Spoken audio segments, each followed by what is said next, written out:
Hello! Today we will be discussing interval class vectors. During our time together, I would like to answer two questions. First, what is an interval class vector? And second, how do I create an interval class vector? Let's begin with a definition. An interval class vector is a list of all possible interval classes, or unordered pitch class intervals, within a given pitch class set. IC vectors are placed in square brackets and have 6 order places corresponding to each interval class 1 through 6 from left to right. The numbers within the IC vector indicate the number of times that each interval class occurs within the set. For the rest of our time together, we will place the interval class vector below the list of interval classes, labeling the order positions within the vector. I'd like to now turn our attention to how to create an interval class vector. First, we have to know how many interval classes to look for. The total number of intervals in any set can be found using the formula n squared minus n divided by 2, where n equals the cardinality, that is, the number of elements in the set. Since trichords have 3 elements, n equals 3.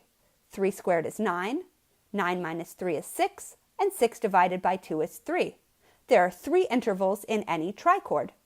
To make sure you understand how this formula works, go ahead and pause the video here and figure out how many intervals are in a tetrachord, pentachord, and hexachord. Welcome back. If you answered 6, 10, and 15, you are correct.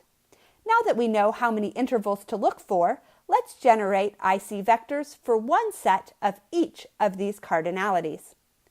When determining the vector, I find it helpful to put the set in prime form and then identify the interval classes between each of the pitch classes, working systematically from left to right to make sure I don't miss any. Here we have set class 037, the consonant triad. From 0 to 3 is IC3, so I'll put a 1 in the 3 position of my vector. 0 to 7 is IC5. Those are the only intervals from 0, so I'll move over to pitch class 3. From 3 to 7 is interval class 4. Those are the only 3 intervals in this set, so I'll fill in the rest of the spaces with zeros. As a check step, we can make sure that our interval class vector sums to 3, since there are 3 intervals in a trichord. Next, let's try tetrachord 0, 1, 3, 7. Starting from the left, 0 to 1, IC1, 0 to 3, IC3, 0 to 7, IC5. Moving to 1, 1 to 3 is IC2, 1 to 7, IC6, and finally 3 to 7 is IC4. We can use our check step and sum our interval class vector to make sure that it sums to 6, since there are 6 intervals in any tetrachord.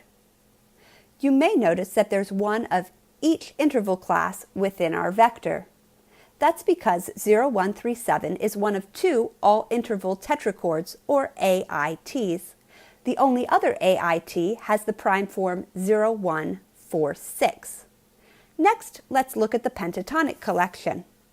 From 0 to 2 is IC2, 0 to 4, IC4, 0 to 7, IC5, and 0 to 9, IC3. Moving the starting position to the right, 2 to 4 is IC2, 2 to 7, IC5, 2 to 9, another IC5. From 4 to 7 is IC3, and 4 to 9 is IC5. Finally, 7 to 9 is IC2. The interval class vector 0 plus 3 plus 2 plus 1 plus 4 plus 0 sums as it should to 10. The interval class vector also reveals a special property of this set. The pentatonic collection is a deep scale, meaning that each interval class occurs a unique number of times, and these numbers ascend sequentially: 1 IC4, 2 IC3s, 3 IC2s, and 4 IC5s. Now that you've seen a few examples, why don't you pause the video and work through the interval class vector for the whole tone collection. Then resume this video to check your answer. hopefully your interval class vector reads 060603.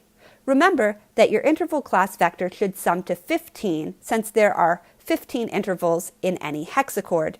If you ended up with a different answer, spend some time reviewing the process used earlier in the video and then try again until you come up with the correct answer. I hope you've enjoyed this video today and learned something new. I look forward to seeing you in class.